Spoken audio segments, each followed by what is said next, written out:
ऐसा कुछ नहीं है, पता नहीं क्यों बोल गई। उनको सबसे ज़्यादा मौका मिला है और केवल महिला पुरुष के आधार पर मौका नहीं मिलता हो। वहाँ जो मुद्दा उठाता है प्रमुखता से, जो राष्ट्रीय स्तर का मुद्दा होता है, जो भी कोई उठाता है उसको मौका दिया जाता है, महिला हो या पुरुष। इसमें जेंडर के आधार पर डिस्क्रिमिनेट नहीं कर सकती पार्लियामेंट। 4.5 साल आपने अकेले कहा जाता है कि विपक्षी भूमिका कैसे निभाई थी। क्या मंत्रिमंडल में एक बड़ा पद मिलने वाला है केवललाल मीणा को? मैं तो सड़क छाप आदमी हूँ, सड़क पर बैठा हूँ। मंत्री बन जाऊँगा तब भी सड़क पर बैठा रहूँगा। रायन सिंह राठौड़ जी ने कहा है कि उनको जयचंद राय के खिलाफ कार्रवाई होगी, क्या कहेंगे? अब वो तो उनको पता है कौन जयचंद है, उनको बताएंगे तो निश्चित रूप से पार्टी कार्रवाई करेगी। सर, वसुंधरा राजे, शिवराज सिंह जैसे नेताओं का क्या भविष्य देख रहे हो आप बीजेपी? देखो, पहले वसुंधरा जी 2 बार मुख्यमंत्री रह गई और शिवराज जी 3 बार रह गए। अब नए चेहरों को लाए हैं। वसुंधरा जी भी जब आई थी, जब बिल्कुल नया चेहरा था, उस समय भी पार्टी के बड़े बड़े नेता ललित किशोर चतुर्वेदी, हरिशंकर भावड़ा, रघुवीर कौशल, घनश्याम तिवारी जैसे चेहरे थे। लेकिन जब वसुंधरा जी को तय किया तो मुख्यमंत्री बनी।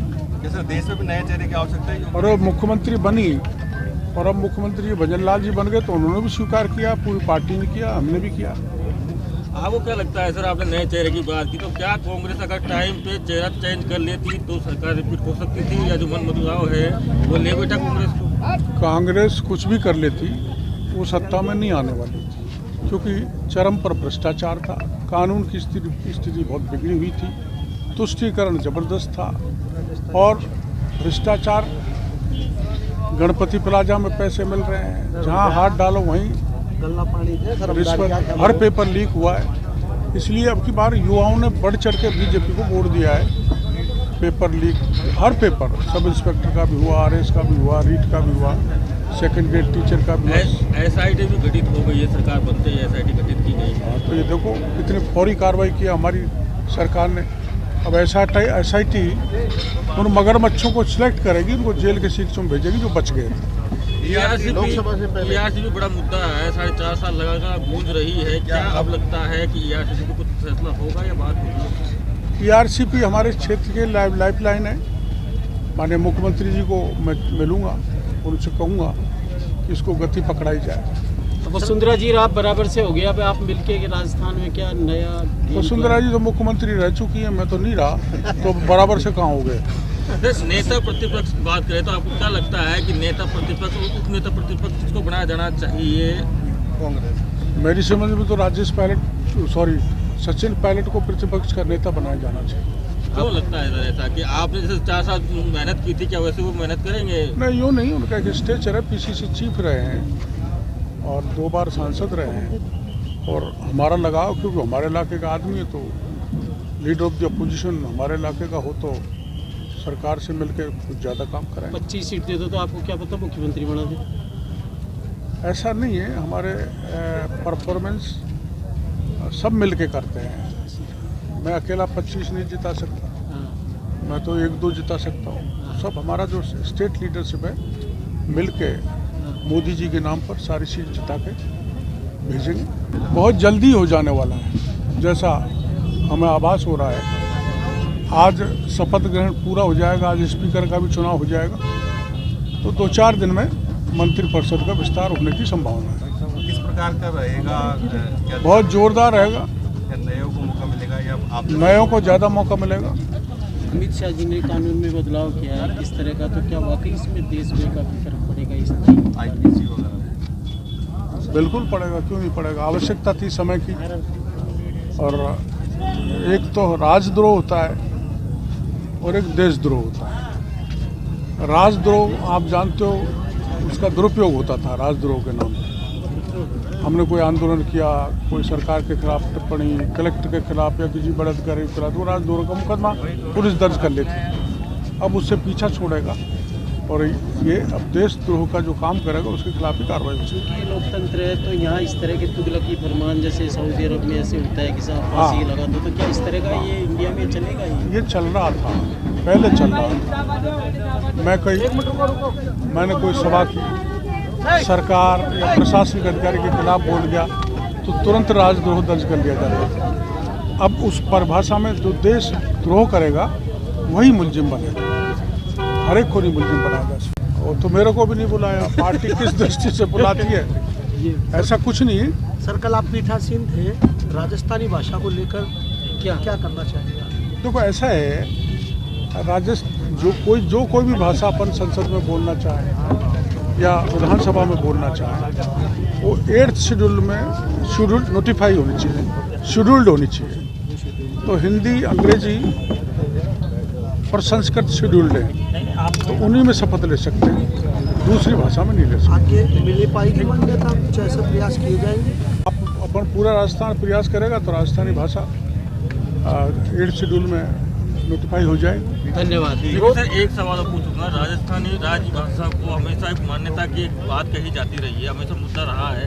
क्या लगता है कि अभी तक राजस्थानी मारवाड़ी भाषा है उसको क्यों नहीं मान्यता? देखो कुछ डिस्पैरिटीज हैं, मैं उसका विरोध नहीं करता, लेकिन मारवाड़ी हमारे यहाँ नहीं चलती।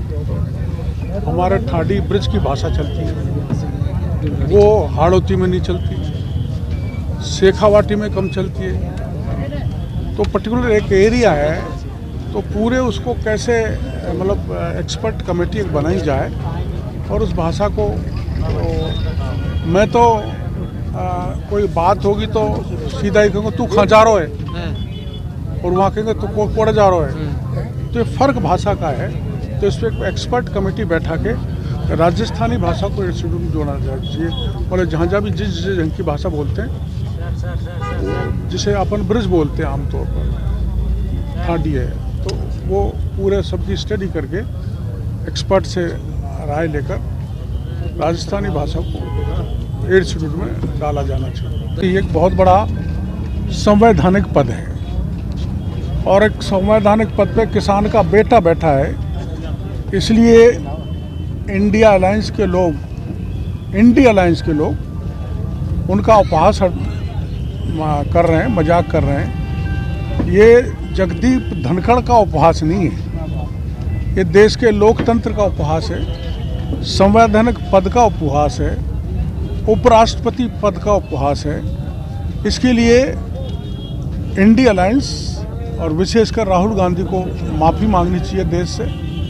वो इसलिए खुद राहुल गांधी, जो वो मिमिक्री चल रही थी तब उसका वीडियो बना रहे थे, कितना आचरण नैतिक दृष्टि से इनका गिर गया। ये सब मर्यादाहीन हो गए। मर्यादा में रह के विरोध करना तो जायज़ है, लेकिन आप मर्यादाहीन होकर संवैधानिक पद जो उपराष्ट्रपति का है उसका मजाक बनाएं, क्रूर मजाक करें, ये देश बर्दाश्त करने वाला नहीं है। सांसदों को निलंबित करने के लिए काफ़ी राजनीतियाँ हो रही हैं, आरोप प्रत्यारोप लगातार जारी है। देखो, मैं अगर सदन में, चाहे वो अपर हाउस हो राज्यसभा, चाहे लोअर हाउस हो लोकसभा, उसमें आचरण ठीक ही नहीं करूँगा तो ये सभापति और स्पीकर को अधिकार है उसको सदन से बाहर करने का। वहाँ भी एक विरोध करने का तरीका है, लेकिन वहाँ वो मर्यादा भूल जाते हैं, गरिमा भूल जाते हैं। और गरिमा में एक पद पर सभापति उपराष्ट्रपति हैं और वहाँ स्पीकर लोकसभा के माननीय बिरला जी हैं। तो जो गरिमा या आचरण का पालन नहीं करते हैं, तो ये अभी नहीं, इंदिरा गांधी जी के समय तो बहुत सारे सांसदों को एक साथ निकाल दिया गया था। ये संसद की परंपरा है कि जो आचरण ठीक नहीं करता है उसको निलंबित कर दिया जाता है। इस तरीके से लोकसभा में जो सुरक्षा में बड़ी चूक हुई थी, उसको भी काफ़ी गहमा गहमी हुई है, काफ़ी राजनीति हुई है। आप इस तरीके से देखते हैं? ये चिंता का विषय है कि संसद के दर्शक दीर्घा में समाज कंटक घुस जाए और चुनौती दे संसद की सुरक्षा को। उसकी जांच चल रही है, गिरफ्तार भी हो गए हैं और उनको कठोरतम सजा दिलाने के लिए सरकार कटिबद्ध है।